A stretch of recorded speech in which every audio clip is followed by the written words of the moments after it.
আসসালামু আলাইকুম। সম্মানিত দর্শক শ্রোতা, আশা করি সকলেই ভালো আছেন, সুস্থ আছেন। দর্শক বন্ধুরা, আজকের ভিডিওটি আপনাদের জন্য খুবই গুরুত্বপূর্ণ।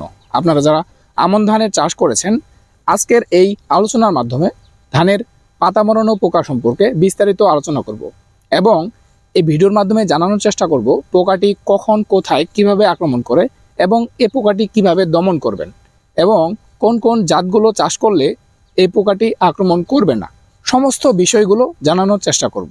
সম্মানিত দর্শক শ্রোতা, আপনাদের ধানের ফসলের জমিতে আপনারা যখন পরিদর্শনে আসবেন তখন ঠিক ধানের এই যে গোড়া, এখানে আমরা একটু লক্ষ্য করি, ধানের এই যে গোড়াগুলো এই দিকে আপনারা লক্ষ্য করবেন এবং পাতাতে দেখুন, যদি গাছের পাতা মরানো পোকা আক্রমণ করে সেক্ষেত্রে লম্বালম্বিভাবে আপনাদের পাতাটি খেয়ে ফেলবে। দেখুন, এখানে দেখুন, লম্বালম্বিভাবে পাতাটি খেয়ে ফেলছে। আপনার ফসলি জমিতে যদি লম্বালম্বিভাবে ধানের পাতাগুলো এভাবে অধিকাংশ খেয়ে ফেলে সেক্ষেত্রে আপনি বুঝবেন সেখানে ধানের পাতা মরানো পোকার আক্রমণ করেছে। তারা কি করবে, এগুলো লম্বালম্বিভাবে খেয়ে ফেলবে এবং একটা সময় পর ঠিক এভাবে এভাবে পাতাটি মুড়িয়ে ফেলবে। মুড়িয়ে ফেলে তারা এখানে তাদের বংশবিস্তার করবে এবং পূর্ণবয়স্ক হয়ে তারা উড়ে চলে যাবে। এই যে আপনার পাতাটি খেয়ে ফেললো, এক্ষেত্রে কিন্তু আপনার ধানের প্রচুর পরিমাণে ক্ষতি হবে। ঠিক এক সময় দেখা যাবে যখন আক্রমণ প্রচুর পরিমাণে হয়ে যাবে, দেখবেন যে পুরো ধানের ক্ষেত এইরকম সমস্যা হয়ে গেছে। আরেকটা বিষয় এখানে লক্ষ্য করি, এইখানে নিয়ে আসুন।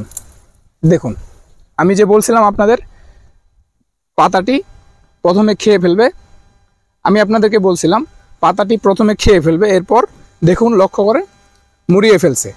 আমরা যদি ভিতরে এখানে লক্ষ্য করি, এখানে ভালো করে একটু দেখান, ভিতরে যদি এখানে আমরা দেখতে চাই, সম্ভবত এখানে এই যে দেখুন লার্ভা, যদি ভালো করে লক্ষ্য করুন দেখুন যে এই যে লার্ভাগুলো, এই যে ছোট ছোট লার্ভা।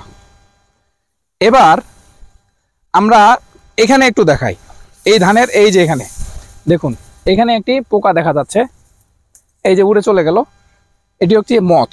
এটি ধানের জমির জন্য প্রচুর পরিমাণে ক্ষতিকর।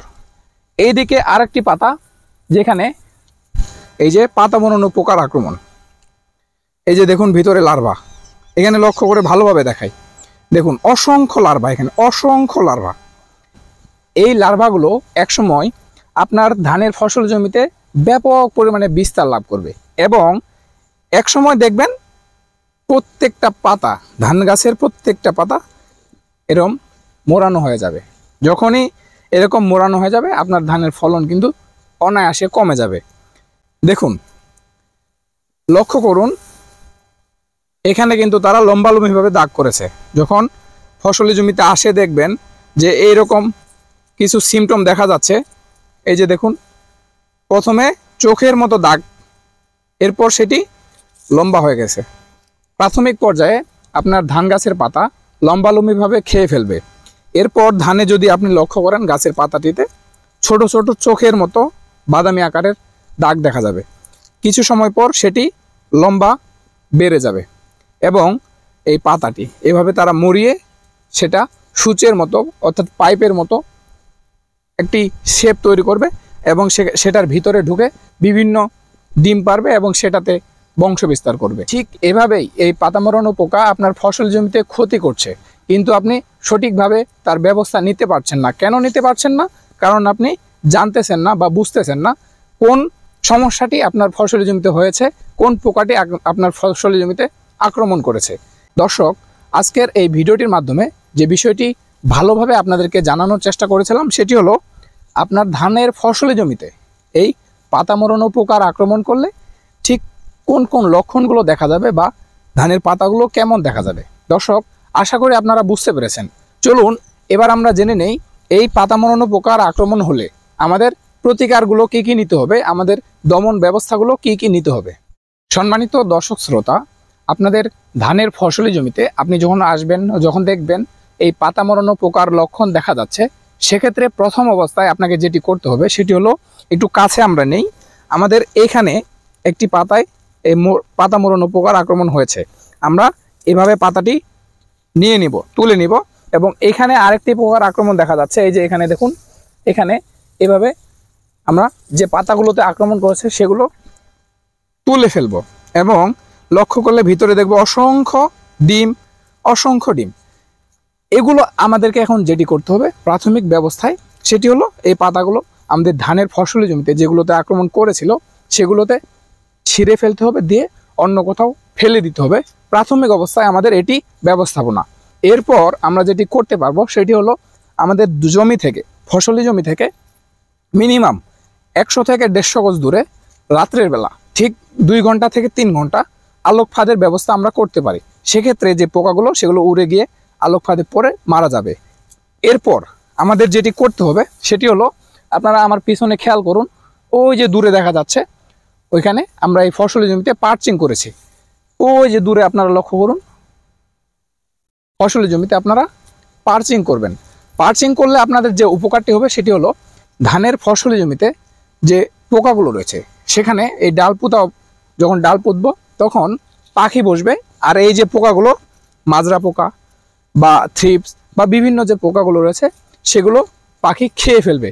দর্শক, একটি ফিঙে পাখি দৈনিক 30 থেকে 40টি পোকার কীড়া অথবা পোকা খেয়ে থাকে।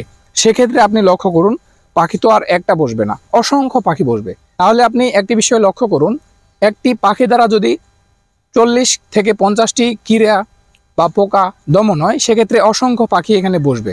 সেক্ষেত্রে এমনিতেই অধিকাংশ পোকা এভাবে দমন হবে। এখন আসি সব থেকে গুরুত্বপূর্ণ বিষয় যেটি, সেটি হলো বলবেন এতক্ষণ তো অনেক কিছু ব্যবস্থাপনা সম্পর্কে বললেন, কীটনাশক কখন ব্যবহার করব।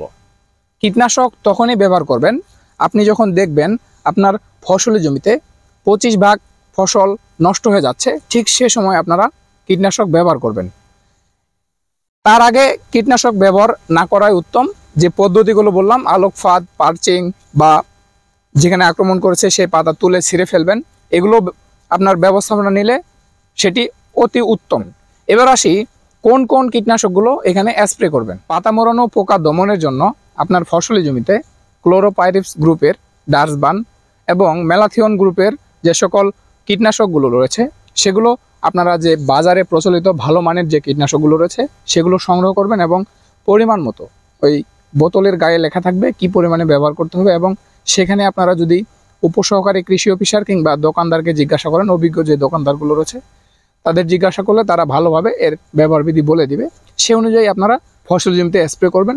25 ভাগ আক্রমণ যখন দেখবেন যে খুবই অতিরিক্ত আক্রমণ হয়ে যাচ্ছে, ঠিক সে সময় আপনারা কীটনাশকের প্রয়োগ করবেন। এর আগে না করাই উত্তম। যে পদ্ধতিগুলো বললাম সেগুলো করলে আপনারা এইভাবেই দমন করতে পারবেন।